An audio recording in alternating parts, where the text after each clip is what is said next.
If you're a subscriber to my channel, I expect you're way beyond the point of where you need to be told how to bread and fry pieces of chicken, or how to grind up some in a food processor and then deep fry it. Any high school home ec student can do that. What I'm showing you here is a very interesting trick for how to kind of glue the ground chicken back together again to seemingly whole pieces, only retaining fantastic moisture and being a blank canvas for any seasoning you like.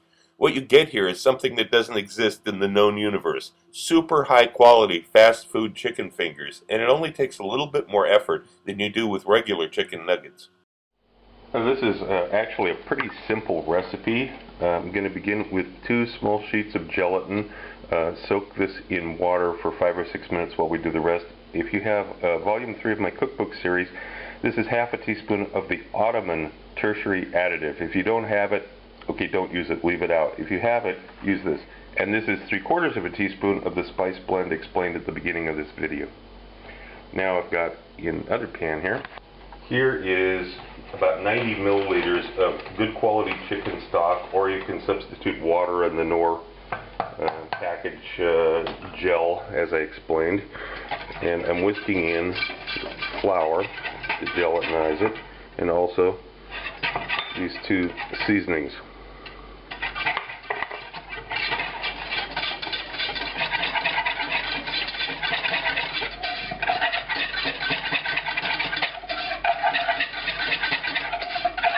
It's on a fairly low heat. It's on number 4 out of 10. We're going to let this cook for just a couple minutes here. Low heat. Okay, after 2 or 3 minutes, this is kind of paste-like. Let it cook until it gets to this stage, that don't shortchange it on cooking time. And then we're going to add the rest of the water there. And I'm going to increase the heat from 4 to 5, just up to medium.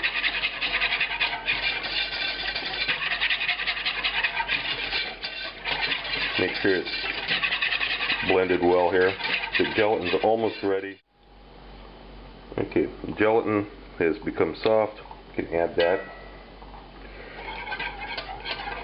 We whisk this in and reduce the volume just a little bit, so it's going to be about another 3 minutes here of cooking. Heat's still on 5 on medium. Okay, it's been about 3 minutes now. Gelatin is well incorporated. Now I'm going to increase the heat to about 8, quite high. We want to drive off some of this moisture here. We're going to bring it up to a real good rolling boil for a minute or so. This is what we want to see for just a minute or so, just to get rid of a lot of the extra moisture here. And here I have a bowl that I've already measured out 30 grams of breadcrumbs into. I'm going to scrape the contents of this pan into it. We'll stir it around first.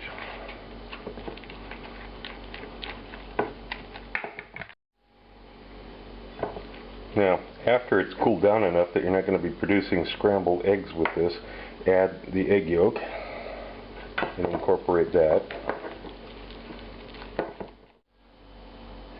And now I've got 250 grams of chicken breast that I ground up myself. This is much better than the chicken breast that you buy ground in the store. If at all possible, grind your own. It makes a huge difference. The stuff you get in the store has been sitting around, it's watery, it will never cook right compared to this. So this needs to get mixed together real well and then formed into whatever shapes you want. Chicken McNuggets type shapes or anything else really. It won't make any difference. I'll show you that in just a second.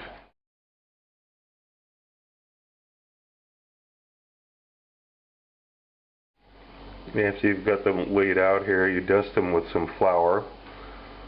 Should have about 10. And then you have to kind of flip them around, shape them a little bit more. You can do that gently. You can do it as you're dipping them in the egg, as you'll see next.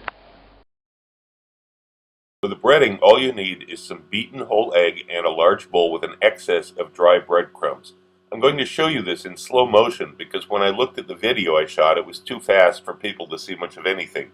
You pick up the piece gently, it's soft. Smooth the edges so they're nice and even. Dunk the whole soft chicken piece into the egg. Wipe off the excess egg clinging to the nugget, and then put it into the bowl with the breadcrumbs and toss the bowl around to coat it, not the chicken piece.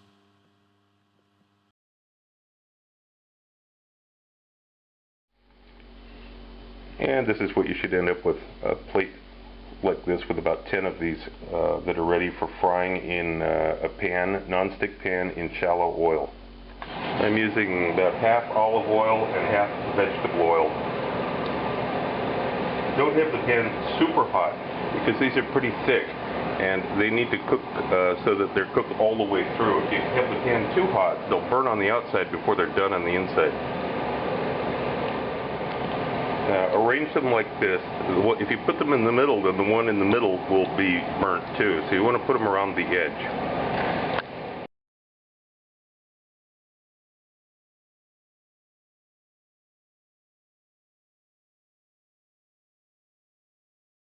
When you slice this piece of chicken in half, it doesn't look like ground chicken inside anymore. It looks like it was a whole breast piece that's been made somehow incredibly tender and moist beyond what would be possible. I'm very pleased to announce the release of Volume 3, The Focus on Food Chemistry.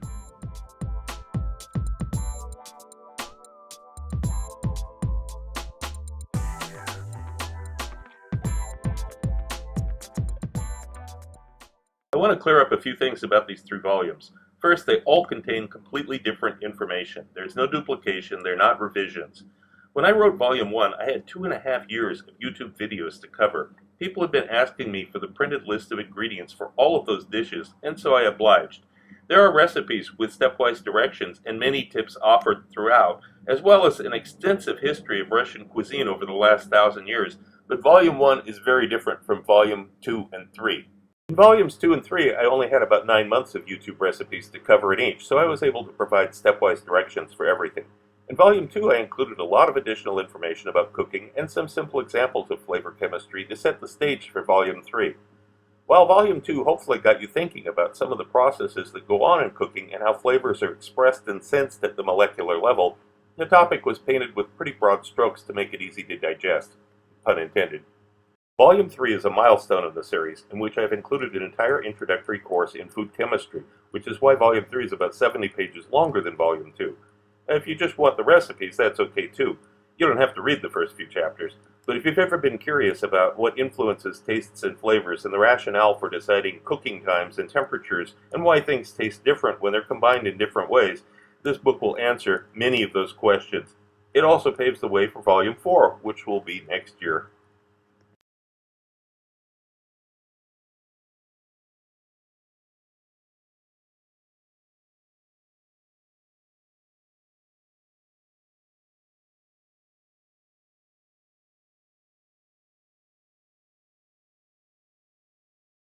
I'm pleased to announce a new, completely different type of cookbook.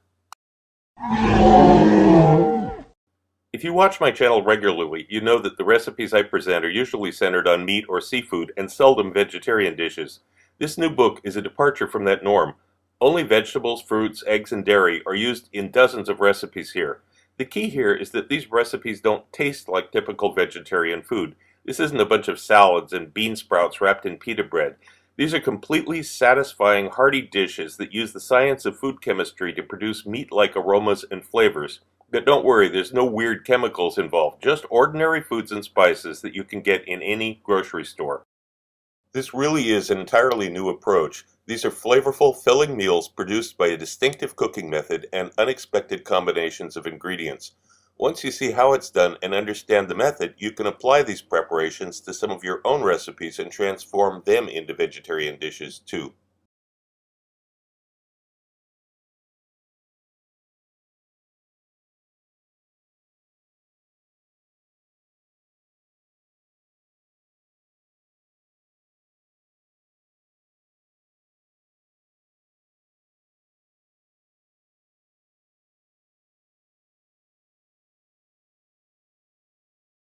Also look for my cocktail book, Cocktails of the South Pacific and Beyond, Advanced Mixology, available through Amazon online.